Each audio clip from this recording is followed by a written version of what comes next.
was an immediate yank of the parachute backpack up and away from him, and then from somewhere above him, he heard a loud popping sound. Now, Dave had jumped enough times to know that this was not normal.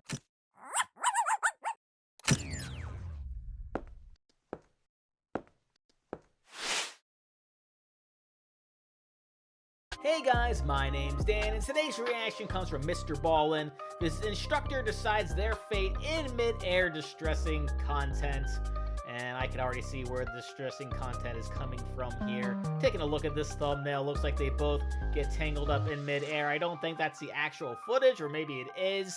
Either way, kind of makes me think that one person decides to get rid of their chute to save the other person's life.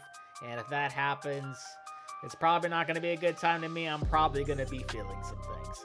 But before we get into this, though, if you enjoy other MrBallen videos, I do a bunch of them for you. And then if you want to see future reactions that I do, you can go right below this video, click the like button, the subscribe button, and ring the notification bell, because not only see past, present, and future reactions that I do, but also put some more eyes on my channel. Speaking of getting eyes on channels, go on over and support MrBallen if you haven't already. I'll leave a link to his channel, along with many other links down in the description. And without any further ado, let's go. This story is a skydiving disaster story. However, it does not go the way you think it will. And at the end of today's video, there is a very special call to action that is connected to the main story that I think many of you will be very excited to participate in. But no pressure. However, before we get into that story, if you're a fan of the strange, dark, and mysterious delivered in story format, then you've come to the right place, because that's all we do, and we upload once a week. So, if that's of interest to you, please sneak in to the like button's house and swap out their cat for an identical looking cat. Also, please subscribe to our channel and turn on all notifications so you don't miss any of our weekly uploads. Okay, let's get into today's story. Okay, so if it's not going to go the way I think it's going to go, is someone's life going to be saved, or maybe not?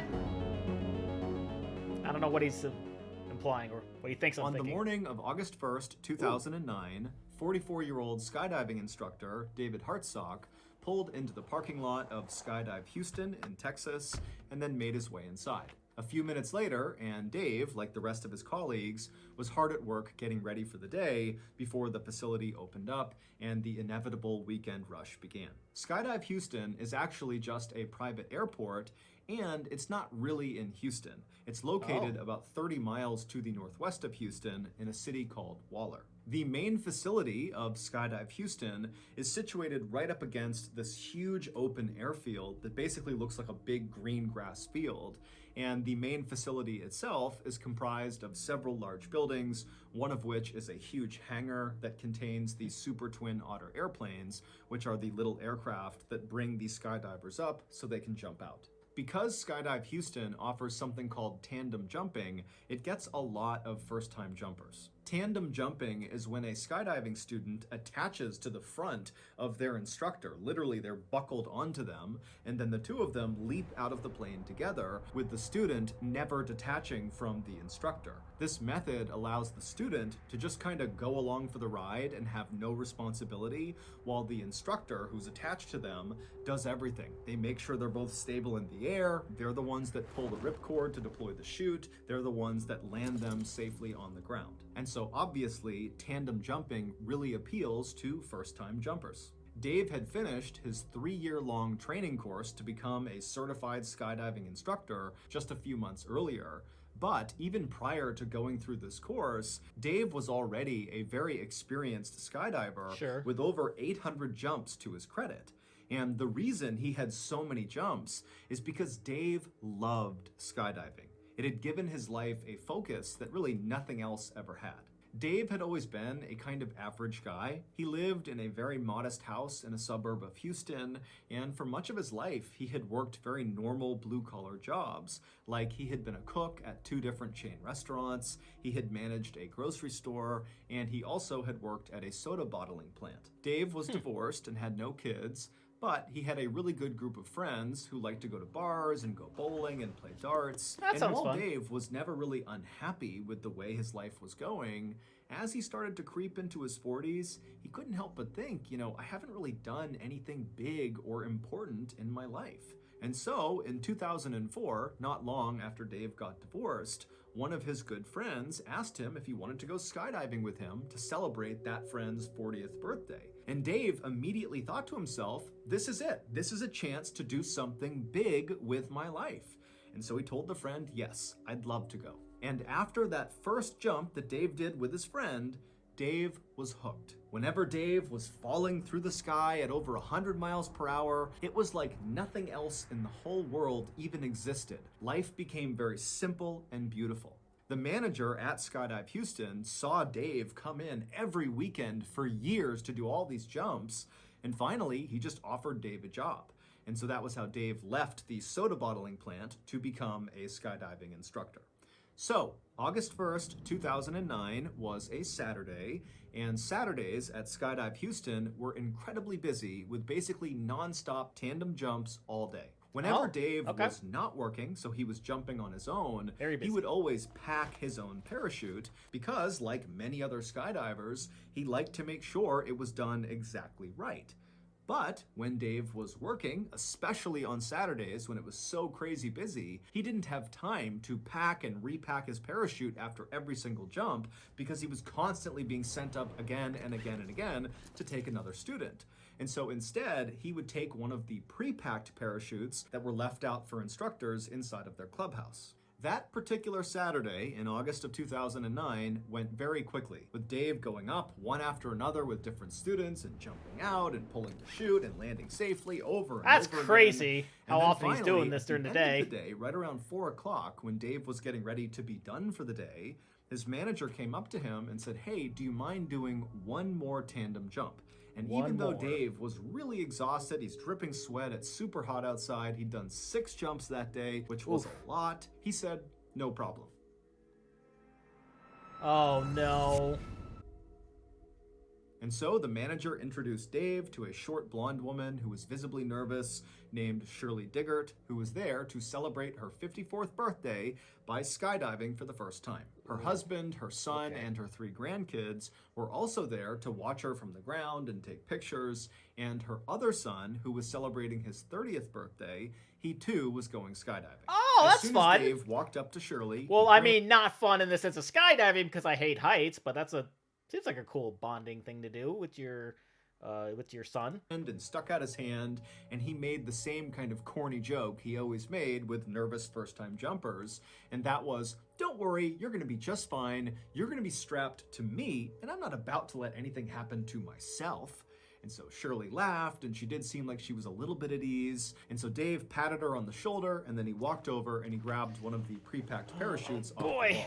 These chutes actually contained 2 parachutes inside of the backpack. There was the main chute, which typically is the only chute that gets deployed on a jump, and then there was the reserve chute, which is a little bit smaller and is not normally used unless there's some sort of emergency where the main chute fails. After every jump, because the main chute has been deployed, it gets repacked and stuffed back into the backpack. But the reserve chute, because it almost never gets deployed, just stays packed. And so Skydive Houston, like basically every other skydiving facility, has certified technicians come in periodically to test the reserve chutes inside of the bag to make sure they're still packed exactly right. After grabbing the pre-packed parachute off the wall, Dave walked back over to Shirley, who was now in the staging area putting on her flight suit. A flight suit is a single garment. It kind of looks like a big onesie for an adult. And so Dave walked over, he put the parachute down, he tugged and pulled on her flight suit to make sure Looks it was nervous. good. And then after he was satisfied, he picked the parachute back up and he signaled to Shirley,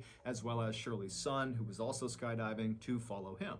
And so the trio, they left the staging area, they went outside right to the airfield where there was a Super Twin Otter idling and other jumpers were climbing on board to go for a jump. And so Dave, Shirley, and Shirley's son got in line, they boarded the plane, and a few minutes later, they were airborne. As the plane slowly climbed up to 13,500 feet, which is the jumping altitude, Shirley was sitting directly in front of Dave. They were on a bench seat on the back right of this little airplane, and Dave made a point of talking to Shirley and asking her where she was from and what she did to kind of ease her nerves. Shirley would tell Dave that this was not the kind of thing that she typically did. In fact, she told Dave that her other son, who was jumping with them, When he first decided he wanted to try skydiving a year earlier, she had desperately tried to talk him out of it, saying it was too dangerous. But recently, Shirley and her husband had decided that they needed to be more adventurous. They lived in a quiet town in rural Texas where Shirley was a mail carrier and her husband worked in a mine, and their lives were just kind of simple and very routine-oriented and kind of boring. So when Shirley's son, who was skydiving with them that day,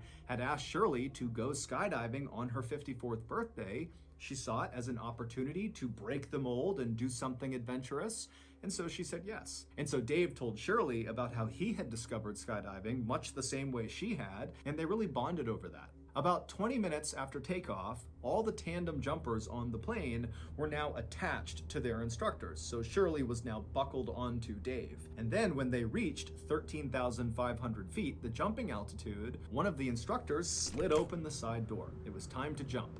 And the first one who was jumping was Shirley's son. And so from all the way back in the plane, Shirley called out to her son, "Have a good jump, I'll see you on the ground," as her son kind of waddled to the edge of the door with his instructor, and the two of them jumped out and disappeared into the air below. Next up was Shirley. So Dave told Shirley very calmly to stand up, and so they did. They stood up right next to their bench, and then before they waddled towards the exit, Dave, for what felt like the millionth time, checked to make sure he really was securely fastened onto Shirley, and then Dave tapped his ripcord right behind him, kind of like muscle memory, reminding himself where to go. He tapped his knife on his shoulder. He kind of just felt his equipment, and then feeling ready, he said, "Okay, Shirley, let's go." And then the two of them kind of waddled their way towards the front of the plane where that door was slid wide open, and then they turned, so Shirley's feet were right on the edge, basically looking out into the sky right outside. Oh, God, I hate it! It's very windy, hate it! and Dave is right in Shirley's ear saying, "Okay, I'm going to count to 3 and we're going to jump." And then Dave reached forward. He pulled Shirley's head back so she was looking up because he didn't want her to look down when they leapt out, because for some people that will cause them to panic when they see the ground. Sure. And so with Shirley's head back, Dave very calmly said 1, 2, 3, and then very gracefully the two of them jumped out. So before we get further into this, I've never skydive. I hate heights, but I kind of feel like that the way he's handling this guy rather, this would be the type of guy that I would want with me on like a tandem jump. If it ever something I would do, if I ever in a million years decided to do it, that would be the type of guy, because he's double and triple checking everything, making sure he's all good, trying to make this person feel at ease, and doing the responsible thing of having her look up, not down. Good stuff. From the moment you jump out of a plane at 13,500 feet until you touch the ground, it takes maybe 2 to 3 minutes with about 30 seconds to a minute of actual free fall. But that 2 to 3 minutes is so intense, it feels like it's 20 minutes long. And this was what Dave loved so much about skydiving, that intense presence you feel, that you're really in the moment. There's nothing else you can think about. It's just you careening through the sky towards the earth. It's incredible. Dave had actually had a number of close calls in his life. Like a few years earlier, he had been riding his motorcycle when somebody hit him in their car and he fractured his skull. And then not long after that accident, he was in another accident where he fractured his spine. And after each of those two accidents and a few others, the only thought in Dave's mind was, "Oh my goodness, I hope I can skydive again." And miraculously, he had been. He had made full recoveries, and he was back to skydiving each time. And so now, whenever he jumped out of a plane, he just felt so lucky. The plan for that evening's jump was for Dave to rotate them 360 degrees 3 separate times so Shirley could get a full look down across Houston and all over Texas and just kind of see the world around her from so high up in the air. That sounds cool. And then whenever Dave noticed that they were at 5,000 feet using his wrist altimeter, which is basically like a watch that tells you how far you are from the ground, Dave would pull the ripcord, the main chute would deploy, and they would float gently down to the ground. And at first, that is how this jump went. After they exited the plane, they stabilized in the proper horizontal position with Shirley in front, her stomach pointing toward the ground, and Dave obviously right behind her, controlling the skydive. And then after a few seconds, Dave slightly changed his body position and began rotating them 360 degrees so Shirley could look down and see all the highways and cars and barns and houses and the city off in the distance. Wow. What a view. It's this spectacular view. And as you're falling through the sky, especially in the first few seconds of a jump, you can't tell that you're going super fast, but you're going over 120 miles an hour, Wow. which is called terminal velocity. It's literally the fastest you can fall in the air. And so you're blazing towards the ground, but it almost feels like the air is pushing you back up. And so Shirley's having this incredible first-time experience, just really taking it all in. And Dave, even though he had done this hundreds of times, was having a wonderful time as well.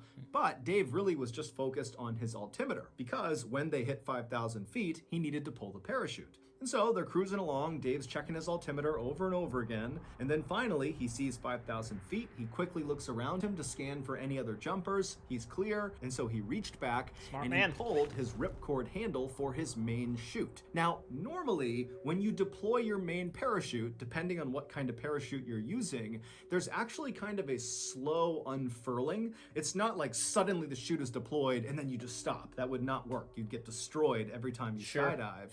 So the way it's packed is it kind of unfurls slowly, and it's like a gradual slowing down. But after Dave has pulled the ripcord handle, there was an immediate yank of the parachute backpack up and away from him, and then from somewhere above him, he heard a loud popping sound. Now, Dave had jumped enough times to know that this was not normal. There was a problem, and he would be right. The main parachute had deployed out of the backpack, but it got tangled on the way out. And so it did not inflate at all. And so as a result, it was not slowing them down at all. But worse than that was this tangled up parachute was still attached to them, and it kind of became like a sail. And it turned Dave and Shirley onto their sides and began whipping them around in something called a death spiral. Where literally you're just spinning so unbelievably fast that normally jumpers will actually lose consciousness. They're spinning so fast. But Dave, being a very experienced skydiver, he tried to stay calm. He tried to track his way out of this death spiral, which is when you put your arms and legs straight and try to go in a straight line through the air. But it didn't work. He just kept on spinning faster and faster. And at this point, Shirley, she's practically losing consciousness. She's yelling what's going on. And Dave is just trying to stay calm. He's still trying to get out of it, but he knows there's no way. But Dave remembers he has 2 knives. And so he decides he's going to cut away this tangled main chute and then deploy his reserve chute, because you don't want to open your reserve directly into a tangled parachute. That would just... And so he reaches up, he's spinning, remember, he reaches up and he grabs the first knife. However, the lines of the tangled parachute had actually tangled on his shoulder strap where that first knife was, and so he literally couldn't get to the knife. And so now they're below 5,000 feet. They're at like 4,000, closing in on 3,000 feet. I mean, they're coming close to the ground here, and they don't have a canopy. But Dave, he stays calm. They're spinning around. He can't get that first knife, and so he reaches for the second knife, which was placed in front of Shirley. But because of how quickly they were spinning, he couldn't quite get his arm out to grab the second knife. It was just impossible to grab it. And so without any other options, Dave had to pull his reserve chute, knowing it was going to go straight into this tangled mess right above them. And so the reserve chute, it deploys, and it does work, at least at first. There's that gradual slowing down sensation that Dave immediately feels. Their spin begins to stop, and for a second, it seems like they're going to be saved by this reserve chute, because by now, they're only about 2,000 feet from the ground. However, the worst case scenario happens to Dave and Shirley. As soon as their reserve chute was up over their head, inflated, their main chute suddenly caught air and inflated as well. So they had 2 parachutes. Now, you can land with 2 parachutes, absolutely. However, sometimes in a worst case scenario, the 2 parachutes will catch wind going in opposite directions. So basically the parachutes will go out to either side of the jumper or jumpers if it's tandem, and then you basically have wings that aim the jumpers straight at the ground. It's like an accelerant. It causes them to literally speed up straight towards the ground. And once you start moving in this position, which is known as a down plane, it's almost impossible to get out of it, because the faster you go, the more inflated these 2 parachutes become. And so Dave knows they are less than 2,000 feet from the ground. They're in a down plane, which is almost always fatal. And so all he can do is try to get out of the down plane. And so Dave, with all his might, he begins yanking on the different lines of both parachutes, and he manages to get them out of the down plane, which is nearly impossible to do. He does it. And then both parachutes collapse. And suddenly, Dave and Shirley have no parachute, they're less than 1,000 feet from the ground, and they are falling once again over 100 miles per hour straight down to the earth. Now, at this moment, Shirley is crying, she's screaming, she doesn't know what's going on, and Dave has this incredible sense of calm come over him. Years ago, Dave had given up on the idea of ever having a family or of having kids. He was a really good guy who would have been a great father, but it just wasn't in the cards for him. Instead, Dave had found skydiving. Oftentimes, Dave would stay late at Skydive Houston and just sit around the campfire with the other instructors and the other jumpers and drink beers and eat burgers and tell stories. And sometimes Dave would even sleep the night at Skydive Houston because he didn't want to go back home to his empty 3-bedroom house where all he wanted to do when he was there was go skydiving again. That's fair. But now, literally staring down his own death, knowing that it's going to happen any second, the only thing he could think about was Shirley. He didn't care if he died. He felt like he had found his calling. If he died doing it, CBS so News. be it. But Shirley, her husband, her son on the ground, her son skydiving, her 3 grandkids, they're gonna see Shirley hit the ground and die. He just couldn't handle it. He thought, I have to do something to protect Shirley. And with only a few hundred feet to the ground, Dave yelled to Shirley, tuck your knees up. And Shirley immediately did it. She threw her knees up, and as she did, Dave pulled back as hard as he possibly could on the risers and the toggles in an attempt to switch places with Shirley. Shirley was in front of him. Her body's gonna hit the ground first. Dave flipped them around so that his back was gonna hit the ground first. He was going to sacrifice himself to maybe save Shirley. Oh, when no. they hit the ground, people a quarter mile away heard their impact. And when they hit the ground, all of Shirley's family saw it. Everybody saw it. They went running over to the crash site. And when they got there, there was this tangle of bodies and this parachute. And as they're staring at it, they watched one of the bodies move. It was Shirley. She was alive. After paramedics arrived, they cut her off of Dave's body and they rushed her to the hospital where she had serious injuries. She had several broken vertebrae and very significant internal injuries, but none of them were life-threatening. She would survive. However, 3 days after arriving in the hospital, Shirley got devastating news. Dave had been rushed to the hospital as well right after Shirley had, but he finally had succumbed to his injuries and passed away. Dave's last-ditch maneuver had worked. He had saved Shirley's life at the cost of his own. However, not long after Shirley and her family found out about Dave's death, they got another call, and this time it was to tell them that the news about Dave's death was premature. He was not dead. However, he was paralyzed from the neck down. A few weeks later, after Shirley got out of the hospital, she immediately went to the intensive care unit where Dave was being treated to see him for the first time since their accident. And when she saw him, he was sitting in a wheelchair covered in tubes and wires, and she just stood there looking at him, and Dave, when he saw Shirley, he just started to cry. At this point, Shirley walked up to him, she gave him a hug, and she said, I love you. Today, Dave and Shirley are still friends. Shirley has recovered completely because of Dave's heroic act. Dave, on the other hand, remains paralyzed and only has a little bit of feeling in his right arm. He now lives in Texas with his mother, who looks after him full time, and they desperately need our support. My family has already made a donation to his GoFundMe page, and I hope some of you will do the same thing. You can find his GoFundMe page in the description below. After speaking with him, he assured me that all of the donation money is being used to take care of himself.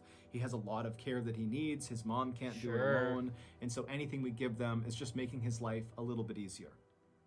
That is, man.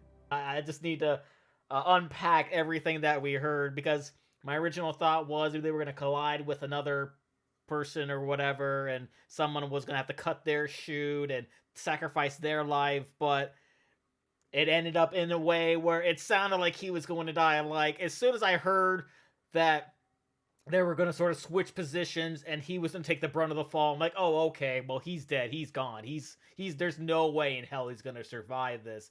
But somehow, some way, I don't know how, he survived. He's still alive. He's paralyzed, but he's still alive. That is such an incredible story. Just that fall that he took, all just everything about it.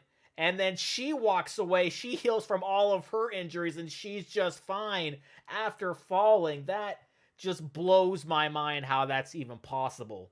So, again, I'm afraid of heights. I'm probably never going to skydive, especially like hearing a story like this. This is absolutely terrifying. And I do realize it's like a 1 in a million type of thing, but just the thought of that would get me to just never want to do it, to just never be able to do it. And to everybody who can do it, to everybody who loves doing it and goes through it and survives each and every day, awesome. That is so cool to be able to do something like that. It feels like a life-changing thing for like a first-time thing to be able to do it, to be able to get it out of your system, be like, okay, I did a skydive. I did it. It was an incredible experience. I'll never do it again. That type of thing, or like it makes them want to do other things as well, make them want to be more adventurous in their life. Truly life-changing stuff. That's amazing. That's awesome. I am never, ever gonna do it. But so that's going to do it for me here. Before I go, though, I want to give a huge shout out to all of my $5 and up supporters on Patreon: Luchador, Cruising, Wolverine 310, Jordan Burr, Lauren Davenport, Kester Kronich, Amber K, Raymond Bright, Angel Garcia, Chris Curtis, Jeremiah McCarroll, Jose Acevedo, and Seb. And if you too like to have your name read in each and every one of my videos, plus many other fun goodies, maybe have me react to a past MrBallen video or two, or checking out daily anime reactions, please head on over to patreon.com/DDanReactor. Link will be right there, and in the description for many different tiers for you to choose from. And if you'd like to have an easier way to get in contact with me, to talk a little bit about this story, maybe talk a little bit about MrBallen, please head on over and join the channel Discord, where you can chat with others about other reactions that I've done, find out just a little bit more about me, or about this week's reaction schedule. And with that being said, comment down below, let me know what did you think about today's story. Please leave a like if you enjoyed. Also want to see past reaction on other MrBallen videos. Got a nice playlist right over there for you. Share this video, subscribe if you subscribed already, ring the notification bell because I put new videos every single day, and I'll see you guys next time.